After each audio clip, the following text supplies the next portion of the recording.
Hey,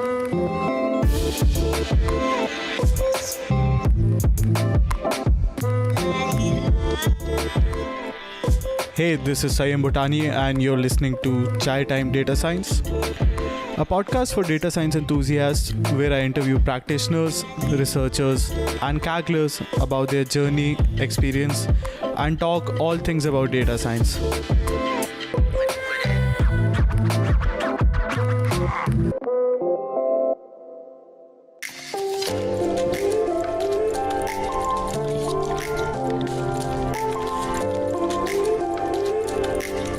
Hello and welcome to another episode of the Chai Time Data Science Show. In this episode, I interview one of the inspirations to the complete machine learning community, Dr. Erin Ledell, Chief Machine Learning Scientist at H2O.ai. Erin holds a PhD from UC Berkeley, where her research was focused on machine learning and computational stats. And she has worked in the software industry before joining H2O. We talk all about her journey into the field, into stats, machine learning, and her journey at H2O, H2O.ai, and in the open source world. We talk about H2O's open source products, H2O AutoML, and Erin helps me clarify the question of the difference between H2O, H2O3, and H2O AutoML. So please stay tuned if you're curious to find out the answer to that. We discuss about her work at H2O.ai, and Erin shares many great advices and opinions about AutoML and software or software tools for data scientists or humans generally speaking. We also discuss her community contributions. Erin is the founder of RLadies and Women in Machine Learning and Data Science. We talk about her contributions to the community and how can we people who are just starting to recognize this. Personally, I am sadly one of those. Erin shares advices on how can outsiders or just newcomers contribute to this.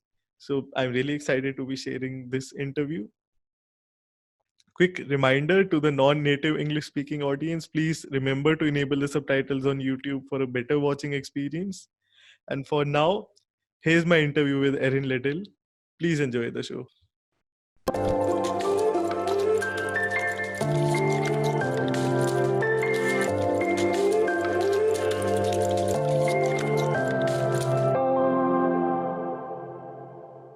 Hi everyone, today on the show I have an inspiration not just to me but I believe to the complete machine learning community, Chief Machine Learning Scientist from H2O, Erin. Thank you so much for joining me on my interview series. Thanks for having me. I'm glad to be here. Really excited to be talking to you. So I want to start by talking about your journey. You hold a PhD from a biostats background and you've been working at H2O for a while. When did you first discover your passion for machine learning or stats? I know you had an interesting debate with Rachel already about this, but when did you become passionate about it? Well, I didn't become passionate about statistics until a little bit later on. I was a math undergrad and more on the pure math side. So I was into combinatorics and graph theory.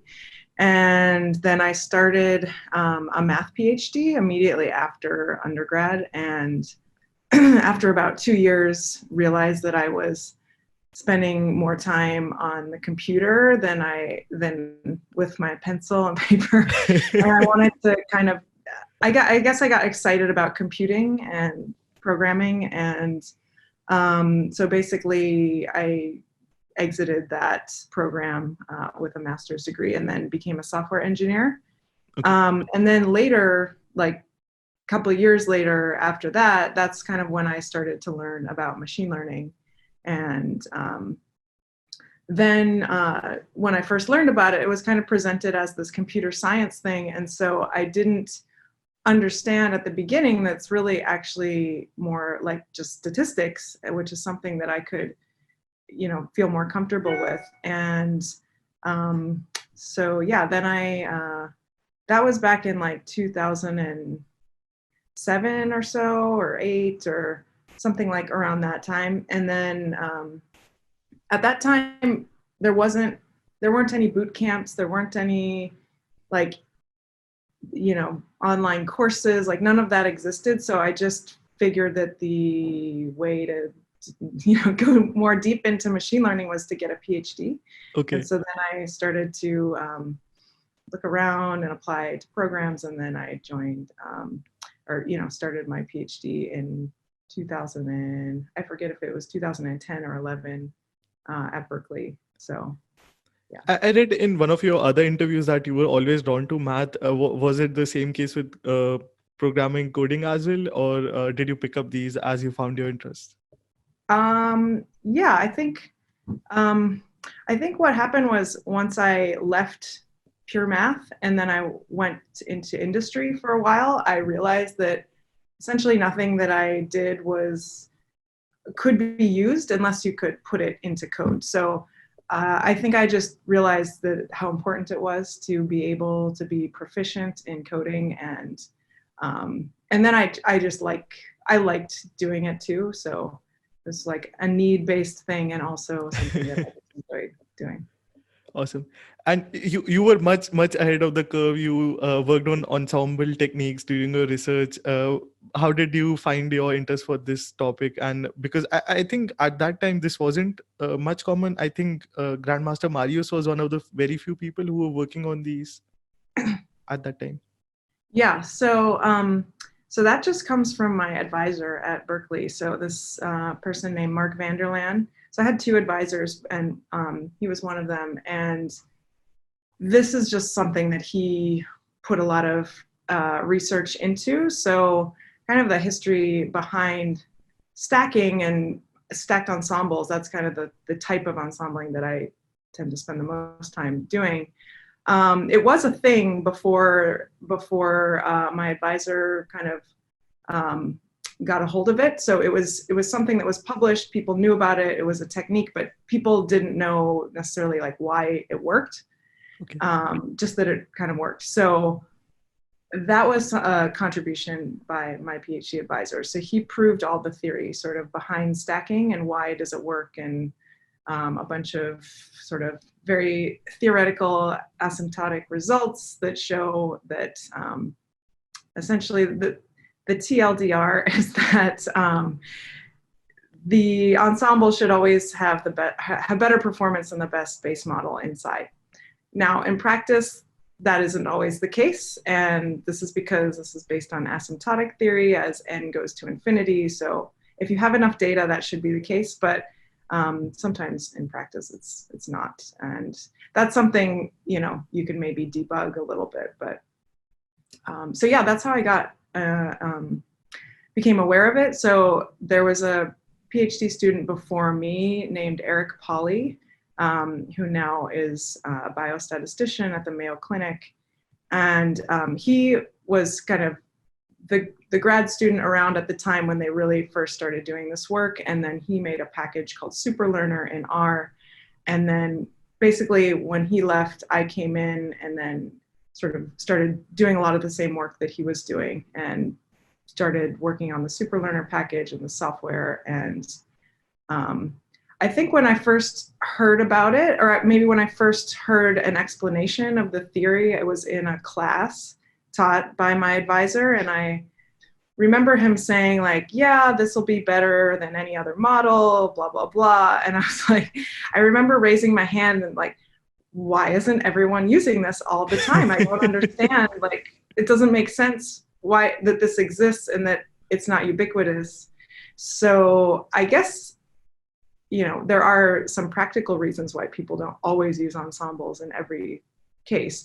But I guess I've always just been in the camp of like, well, if this exists and it's giving better results, we should probably be using it if we care about model performance. If we care about other things, then, you can make other considerations. Like if you care about interpretability, if you care about prediction speed, if you care about, complexity of the model, et cetera. So yeah, it made like right away sense to me that this is something that people should be doing. And I think the struggle back in the day was that there wasn't good software to do it. And so part of my research was also applying these techniques to real data sets, and that's why I chose biostat over stat, is because they promised me that I could work on real data. Okay. So I did, and I would be waiting for, like, I remember at one point there was some model that was training for like 2 weeks, and I was just like, this is too slow. And we need to figure something out here, because this is a great method, but it's not practical. And so that's what I spent a lot of time doing, is improving the tooling around stacked ensembles and coming up with different variations of it. I worked on something that was like an online version built on top of Bhopal Wabbit, Okay. which is, I don't know if people are still using that software a lot lately, but it was quite popular Some of back us do. in the early 2010s. And then other techniques, there was another algorithm that I co-developed with some people called Subsemble, where you take subsets, and so just different approaches. And then the kind of final approach I settled on was just, let's just use better software underneath, like H2O, and then we can alleviate almost all the problems that we have. Just that should be a given. It's just using the best software for all the base algorithms, and then we can build on top of that. And then that kind of is the path about how I got into H2O and using H2O as sort of the building blocks for my research in my PhD. Okay. I'm sorry for the ignorant like me. What's the difference between biostats and stats? Well, sometimes they're kind of the same thing, but generally they're either like different departments. At Berkeley, there's no biostat department, so it's called a group. So basically I took all of my classes in the stats department and some in the CS department, because I just chose to do that. But essentially it's just more of a focus on statistical methods that are relevant in health data or biological data, and maybe just a little bit more of an applied focus. And especially at Berkeley, the stat department is very theoretical, so just a little bit more applied. Got it. Now, you mentioned software already at H2O, creating software for the world. Could you tell us what does a day in your life currently look like? What tasks are you working on at H2O.ai? Yeah, so it changes a lot, like every day, what I work on, but generally, like, the main team that I work on at H2O now is I lead the AutoML team, so the H2O open source AutoML team. So most of my day-to-day work is focused on that, but because that's an algorithm that involves basically everything else inside of H2O, I get involved in all sorts of things. So yeah, like, the other day, like, let's see, I would have like a meeting with my team, and we discuss like what we're going to work on. We're hiring a new person who starts next week, so we're figuring out what he could work on. And so a lot of it is like roadmaps and making sure we're on track with that. Then part of it is like just pure research. So I have some sort of research experimentation projects going on within the AutoML world. And then I have other things as well outside. So I have some other collaborations that I'm working on, working with a professor at Stanford right now on an interesting collaboration, not related to AutoML, but more focused on interpretability. So it's like research. And then I spend just like a lot of the day just on email and Slack and answering questions or having opinions about things, Okay. assuming people listen to them. Yeah, that's about it. The other day I spent, on Monday, I spent the afternoon caggling. So that was fun. Congratulations on the 6th position finish. Your team, for the audience who's been sleeping under a rock, finished 6th on the Women in Data Science competition. Again, you'll find the details in the description if you want, but congrats to your team. Thank you. Yeah, it was fun to have an all-women's team for the first time. It was cool. Talking about open source, did you always have an interest in open source? Is there an interesting open source journey as well, or did it just happen as you were working through your PhD days while you were creating those packages?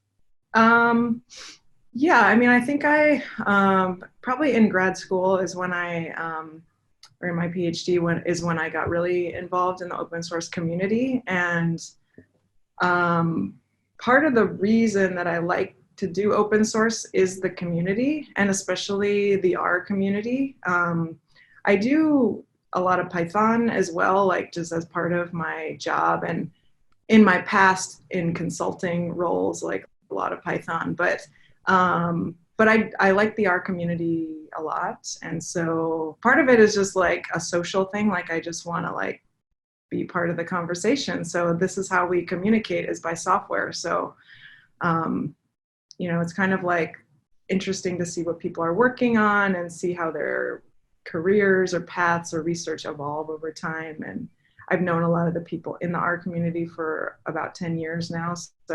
Um, so yeah, I think, and then the other side of things is I just believe in the, all of the benefits of open source. So I think in scientific research or anything related to that, it's very important to see the code.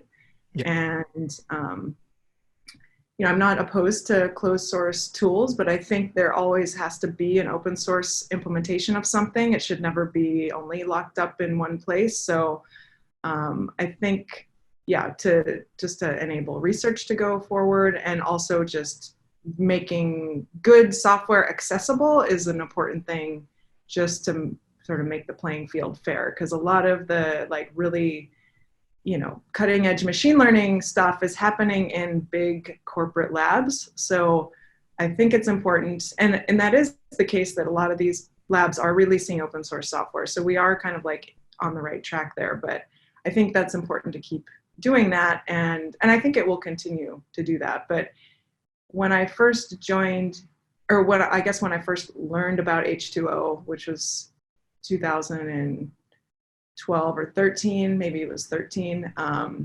At that time, I worked for a company. This was during my PhD, but I had an internship at a company that produced proprietary machine learning software. And there were a number of companies that did this at the time. And H2O kind of out of left field was like, hey, we're going to actually do the same thing, but open source. So, and then, and then all those companies disappeared. They didn't disappear. They were acquired for a lot of money by big tech companies, but that's not the norm anymore. The norm is the best software is, I shouldn't say the best software is open source, but there's world-class software, world-class enterprise-grade software that is open source. And so I think that, I don't know if H2O had a big role in that or not, but it did kind of, was one of the first companies that put their neck out there and said, we're going to try this a different way and see if it can work. And now, H2O started in 2012, so it's 2020 now. So 8 years later, we have a more hybrid approach where we have proprietary tools and open source, which I think is, from a business perspective, a good strategy. But open source is still a huge part of what we do. And for me personally, that's the main thing that I work on at H2O. But yeah, I think it's super important. Awesome.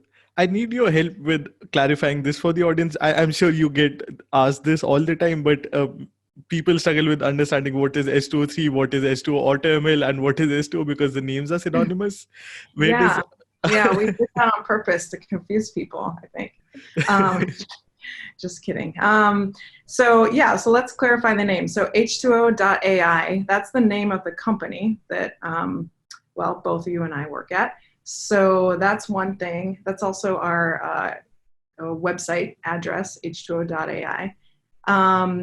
Then there's H2O, the software. So the GitHub repo is H2O-3, and the reason that we call it H2O3 is it's the third iteration, basically, of H2O. It's been rewritten this is the third time. And the third time was, I think, in around 2014 or something. Okay. And that had to do with when Spark was invented, we sort of rewrote everything from scratch. And so I don't believe there's going to be an H2O4, but that's why we call it H2O3. So sometimes people just call it H2O. That's kind of the main name for it. But if we want to be more specific, we say H2O3 just because it's confusing sometimes to people. So either one is correct. And what was the other thing? Oh, H2O-AutoML. So AutoML is also a generic name. Many companies are starting to adopt the term AutoML. So like Google's one of them. They have some version of that where Google Cloud, Vision AutoML or Google Cloud Tables AutoML. So basically you just prepend the name of your company or something before AutoML, and then it's like that's that version of AutoML, which can be kind of confusing. But when we talk about, AutoML at H2O, we could be just talking about generally automatic machine learning, or we could be specifically talking about H2O AutoML, which is a function inside of the H2O package, and that's what I work on. And then, of course, we have a different name, which is actually helpful for the proprietary tool driverless AI. So, but sometimes people call that H2O driverless AI, so then, people are confused again. But if you stick around long enough, it'll all make sense, I think. For sure. In the end. What does H2O-AutoML, if you could elaborate maybe on the capabilities, what does it currently allow users to be able to accomplish with it? So this algorithm, it's really the way that it's implemented. It's just a function inside of the H2O package. So, and it's set up the same way that any other supervised modeling function in H2O is. So you give it some data. You say, what are you trying to predict? And you can, for AutoML, we basically strip down everything else. So what you're saying is, here's my data, here's what I'm trying to predict. And then you can specify some other things like how long do you want it to search for? How many models do you want it to create? Those are two ways to control the length of the job. Then you can say, if you care about log loss instead of AUC, you could say, I want to maximize log loss, or you can specify other things related to which algorithms you want to include. So we'll just sort of include everything unless you turn things off. And by everything, I mean just all of the algorithms that we have available in H2O that are supervised, with a few exceptions.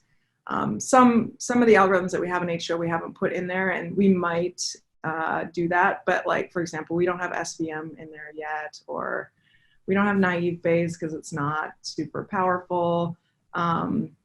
So things like that. And as we get new algorithms in H2O, we then find a way to incorporate them into the AutoML algorithm. And an example of that is XGBoost. So a while back, we added XGBoost inside of H2O. So it's the same exact XGBoost software that everybody else is using, but we have kind of a wrapper around it so that it can work with H2O. So once we added that, then that was a very exciting thing, because that meant I could add it to AutoML, and that's increased the performance quite a bit by having that in there. So yeah, we can just keep sort of consuming whatever we produce in H2O, and there's kind of just maybe like a one release delay of like, first we put it in H2O and make sure everything's good, and then we figure out a way to use that inside the AutoML function. So yeah, and it works for tabular data. So that's another thing, like H2O in general,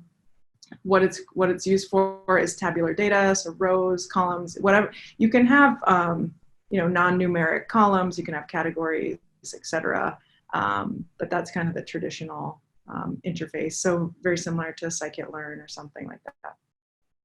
I'll also have your talks linked from, I think H2 World was the most recent one about the library. I definitely watched those for my preparation for the interview, but I'll have them in the show notes. Now, coming to AutoML, where do you see AutoML coming into the picture of a data scientist? Are we trying to replace a data scientist? Should data scientists or machine learning engineers be worried about their jobs? How do you see it coming into the picture in the longer term? So I just think about it as a very natural extension of trends that have been going on for a while in machine learning tooling. So when I first started doing this work, like, I mean, just machine learning in general. There were, scikit-learn did exist back then. You know, so we had maybe one example of like, and actually the caret package in R, I think, also existed back then. So there were some examples of people making unified interfaces for a set of algorithms, but a lot of times what you would do is you would use one piece of software over here and then another one, and you know, you would end up using 4 or 5 different software tools just to try out a few different algorithms. And that was just really inefficient. And you'd have to reshape your data maybe sometimes between the tools. And it's just, it was very messy. And so that was kind of the motivation for things like scikit-learn or caret in R. And that made it much easier to just try things out very easily. And then once we had that, then it's like, okay, well, what else could we automate now? Because that whole concept is kind of, you know, done or whatever. I mean, that was also the motivation behind H2O. It's a similar thing where it's a unified interface to a bunch of algorithms.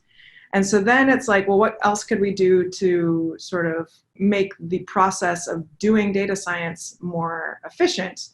And it's really just, what are the tasks that are easily repeatable that we can wrap into kind of a function? And for me,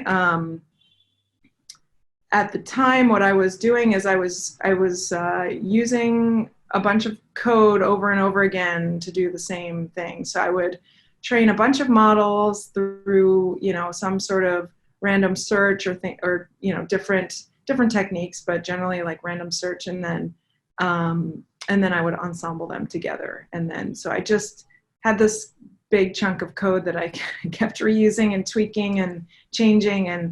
And then it's like, well, what do we do as software developers when we're reusing code? We make functions. So that just went all inside of a function called H2O-AutoML. And so now that is, so it's really just as simple as that. It's really just a tool to speed up the process of training a bunch of models and getting to the right model quickly, and having a lot of coverage over a lot of different algorithms, and making it easy to do that just from one line of code.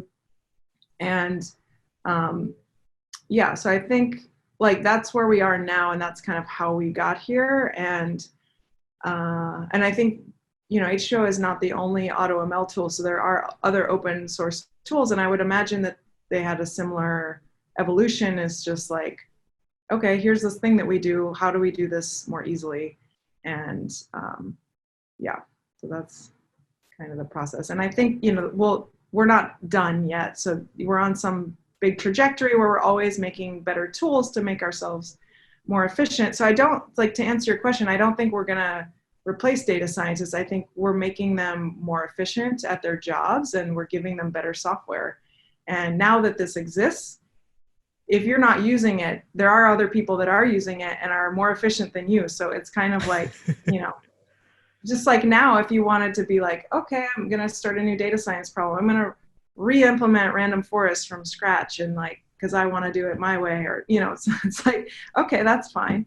But you're not going to be efficient at your job. And I don't know who's going to pay you like 5 months to write that software and do all this stuff. But so really, yeah, it's just, I think it'll make people more efficient. And then within a business or something like that, it just means you can work on more problems simultaneously, or, you know, back to back. You can just tackle more things with AI. I mean, also because data science isn't solved yet, so we don't have a one-click anything solution. We are moving towards that, but not there yet for sure. Yeah, that's true. And it's certainly not gonna possibly, I mean, AutoML, we know already, it's there, you can still, if with the right humans, beat AutoML. So maybe we'll get to a point where that's not true.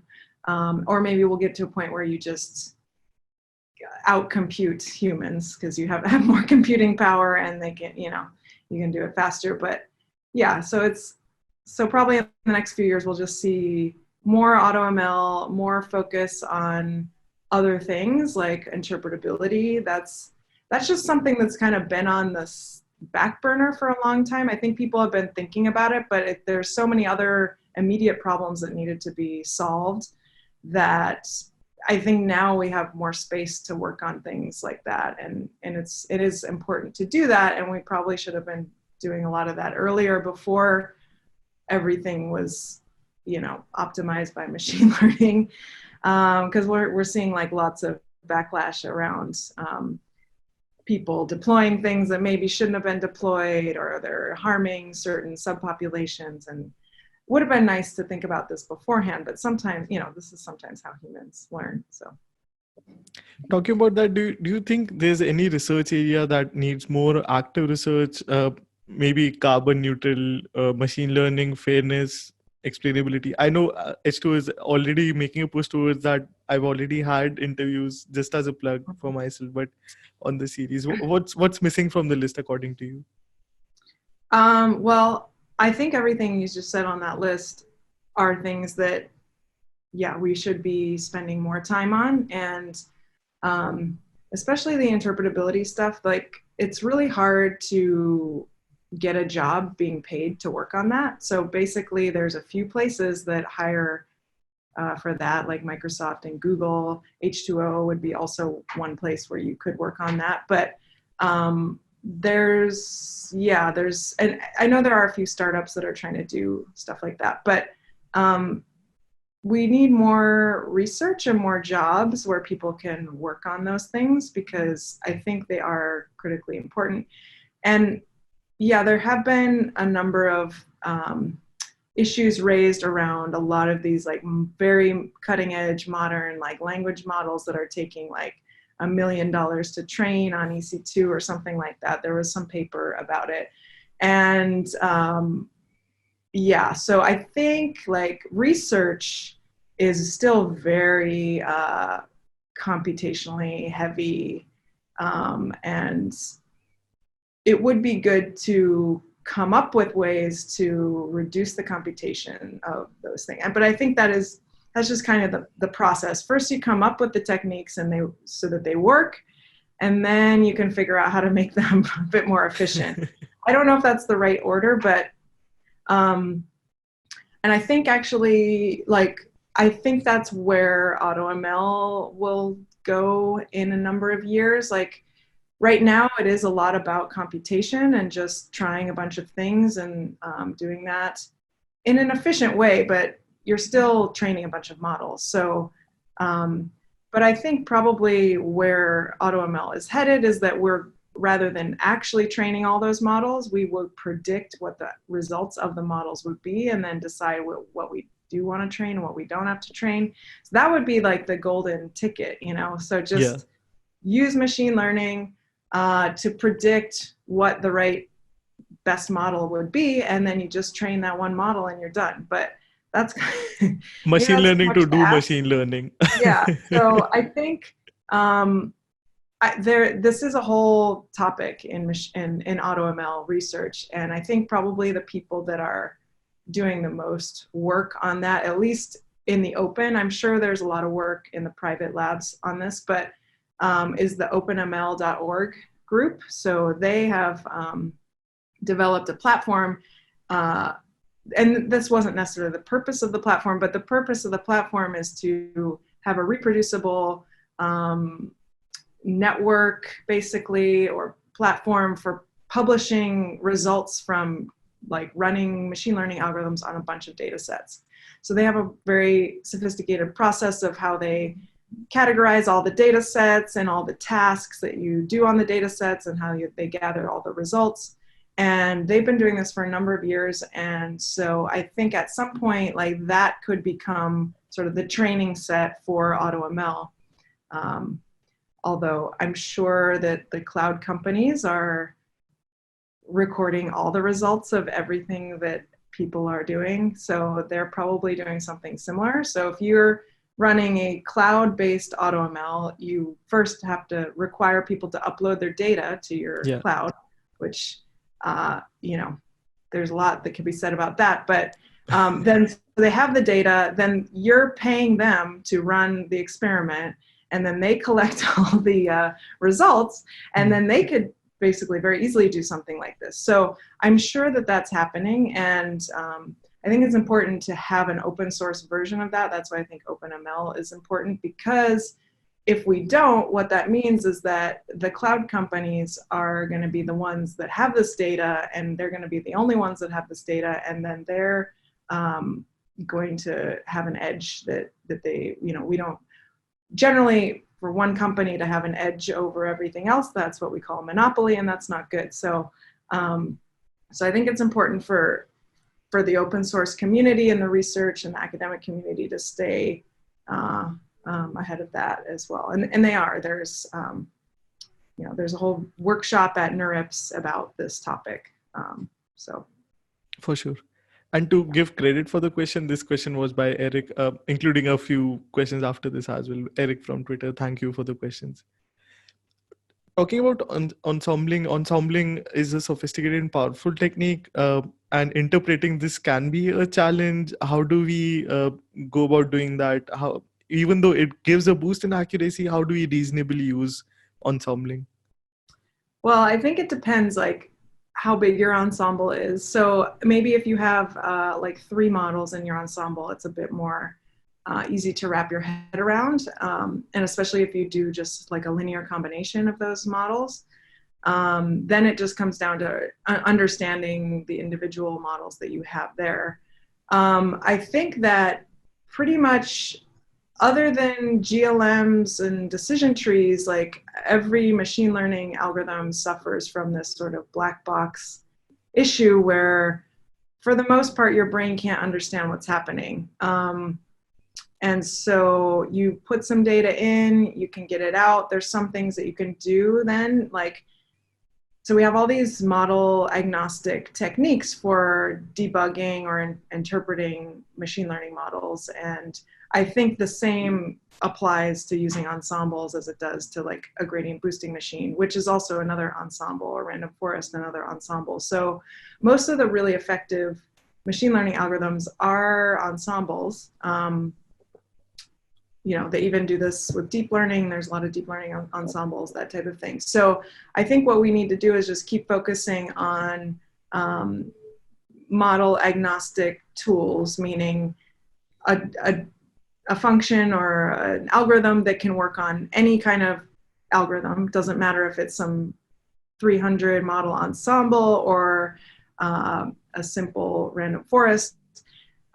We just have to keep using that. I mean, basically the research just needs to keep going until we get to a point where we feel comfortable understanding these models. And I think the tooling around that is starting to get there, but I think that's been the sort of the slowdown of that process, is like having good tools. And some of the techniques are quite computationally expensive, so figuring out better ways to take shortcuts in the software and getting around some of those computational hurdles would be important. So I would just group ensemble, like big ensembles, in with every other type of machine learning algorithm and just do the same thing.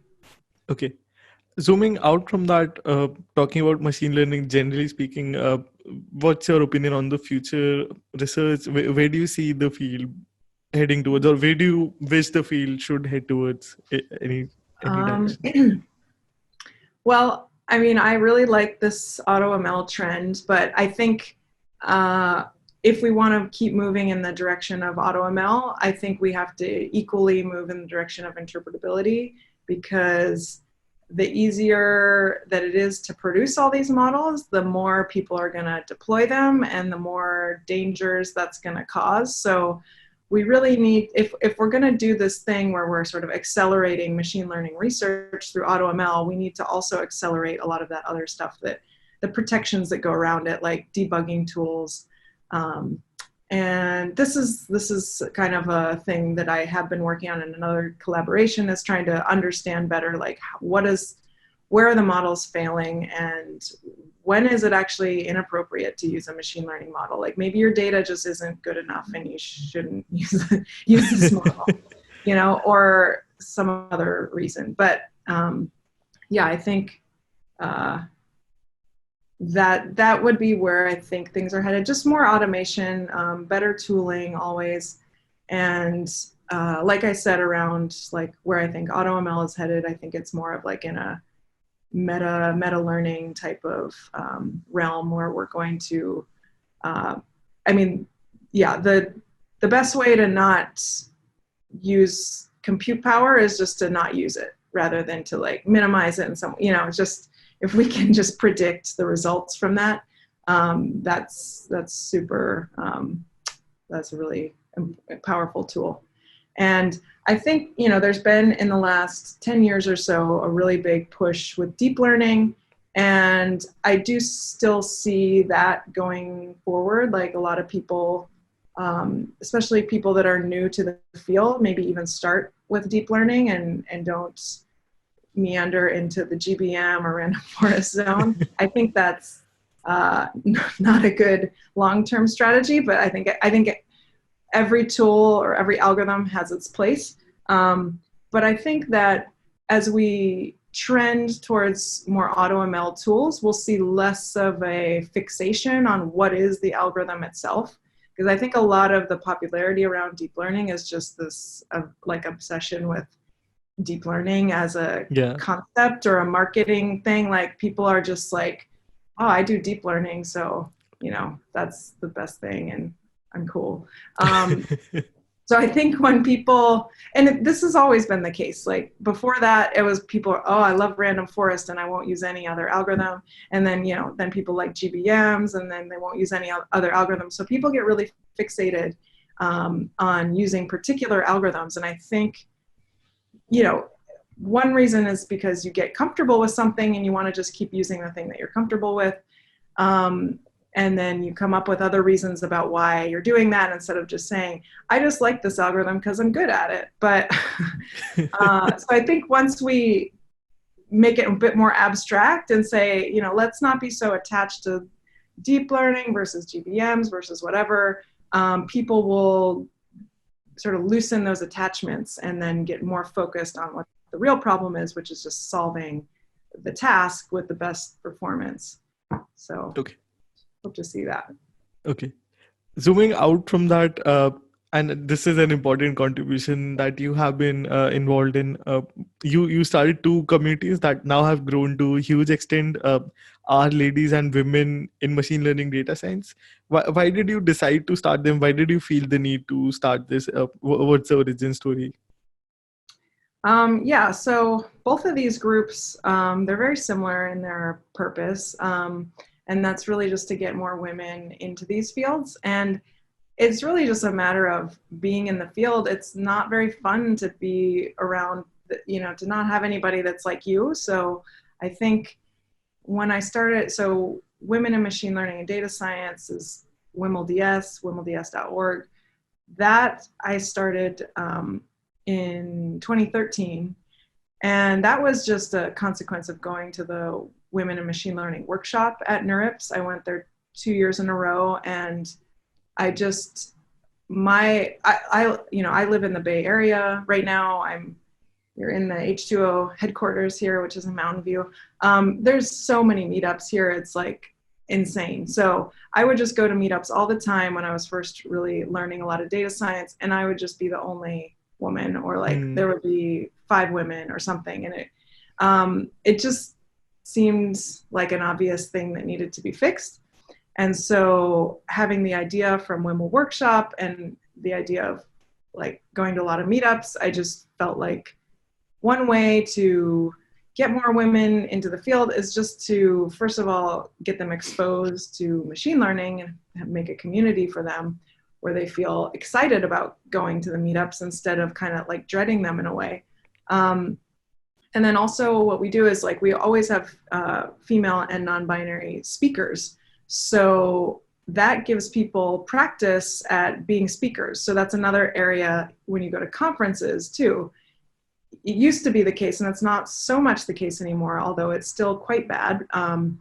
There would be no women speakers either. So even if you get into the field, then you don't have people kind of in leadership positions to look up to. So that was another reason. And yeah, so that's, and now that group is, or it's a nonprofit now, and there's, can't remember the number right now. It might be like 90 groups all over the world.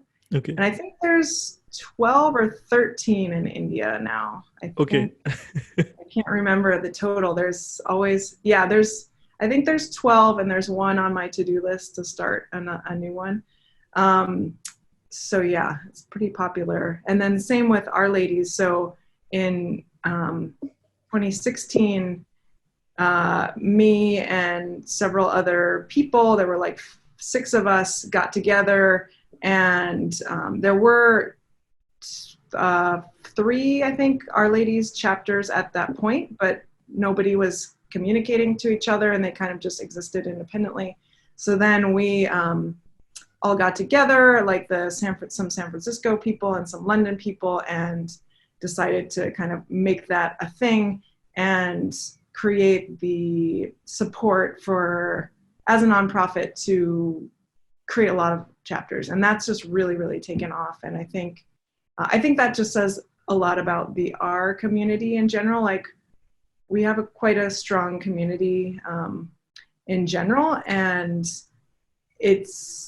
there were no, I mean, maybe there were some impediments to that growth, but it grew like sort of like wildfire, because the R community was so welcoming of supporting women. So it's been really popular as well. So I do spend quite a bit of time working on both of those things, on both the leadership teams for that. So yeah.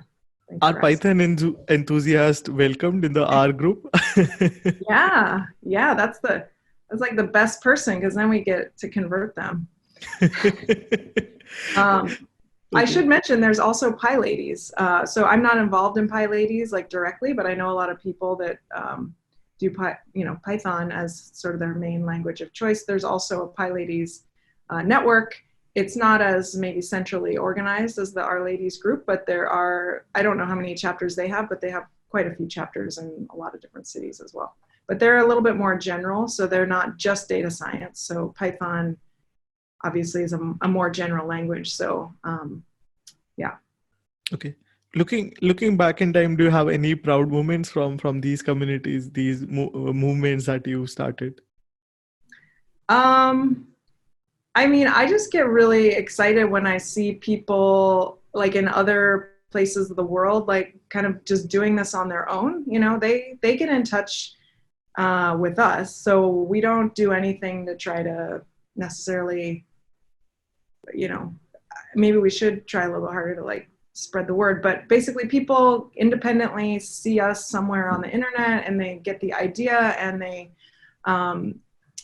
really get empowered around this, and they create their own community. And I mean, there's just so many stories that I hear, like whenever I either talk to people in these groups, or if I go to a conference, or people are like, I mean, it sounds kind of crazy, but people are like, oh, this changed my life. Like I, was doing this before, and now I have this new career, and it's like really affecting a lot of people. And, there's, between the two communities, over 100,000 people.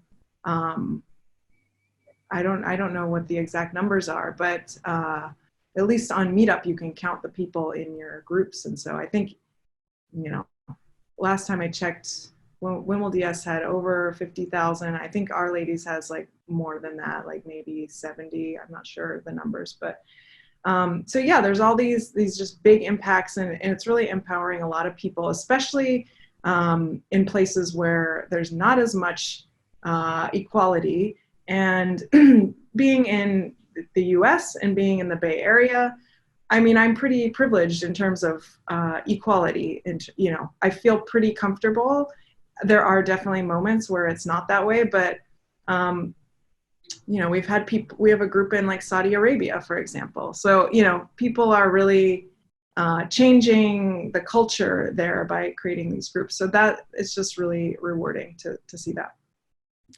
How can outsiders help with this? For example, and I've just recognized this, but even on my interview series, for example, now I think it might change now, but the representation has been 1/6 of all of the interviews. It might be 1/5 now, but even generally speaking, how can an outsider contribute to these communities? Well, I think the first thing is just like recognizing some of the differences. So, because when you don't see it, you don't know how to fix it, or you don't know that you should fix it. So I think just like learning about, I don't know what women are saying about their experiences of being not represented, or even just kind of independently looking around, and when you see a conference, like if you see all men, maybe think, oh, that's odd. Like there should be like 50% women, in theory. Like, yes, there's not 50% of the data scientists are probably not women, so it makes it a bit difficult to aim for that at this point. But I think before you, like, I don't know, I didn't see these things either before they were sort of pointed out to me. So then, yeah, just be aware of what's going on, and when people point it out, let's say on Twitter or other places, just make a mental note, and then just start to see if you see some of these patterns as well. And then once you see it, then you kind of maybe come up with ideas about how to fix it. Like you have the idea now, okay, maybe I should just see if there's more women data scientists that I could interview on my podcast. And that's the greatest thing that you can do, is just seeing it and seeing if there's anything in your power to make any kind of change in that direction.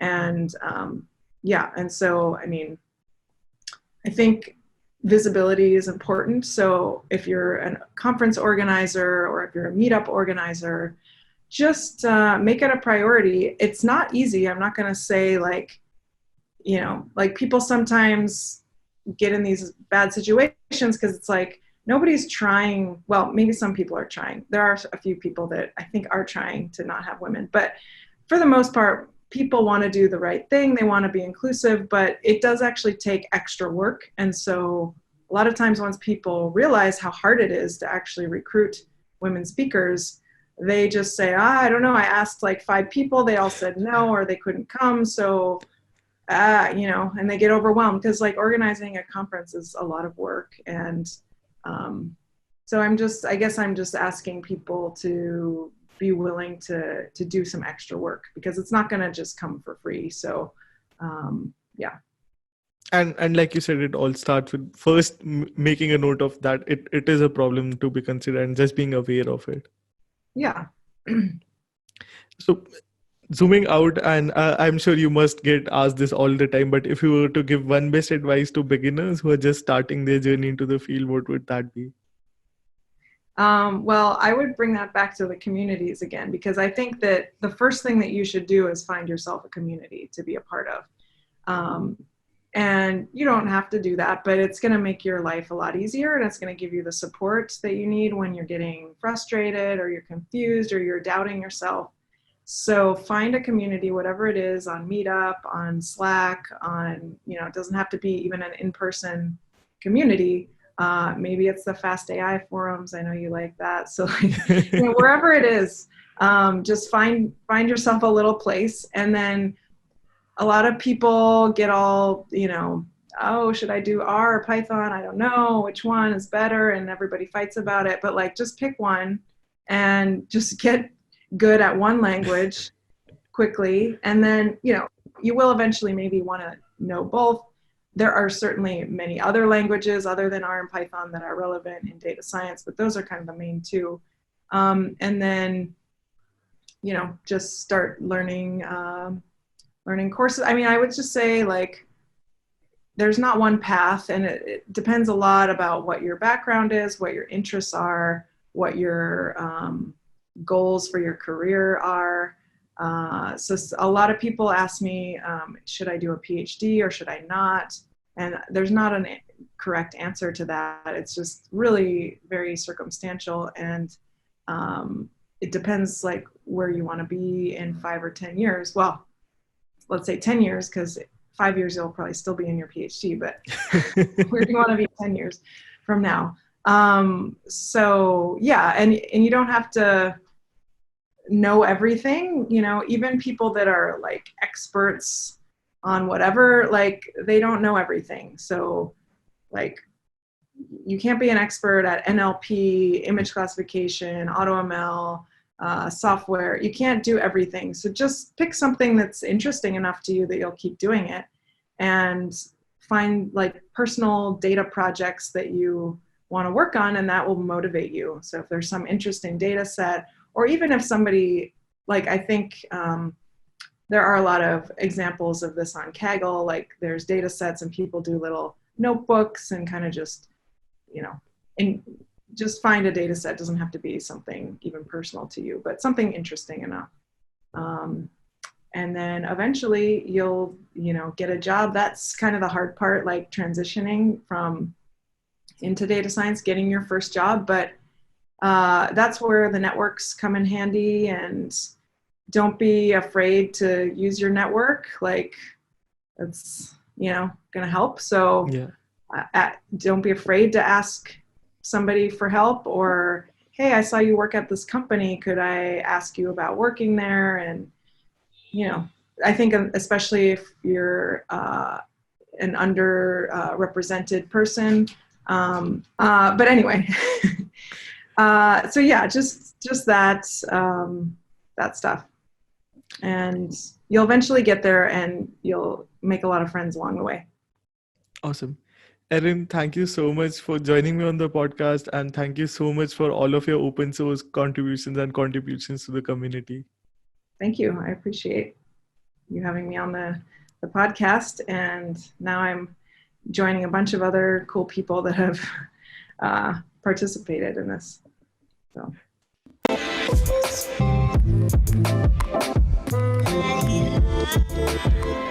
Thank you so much for listening to this episode. If you enjoyed the show, please be sure to give it a review, or feel free to shoot me a message. You can find all of the social media links in the description. If you like the show, please subscribe and tune in each week to Chai Time Data Science.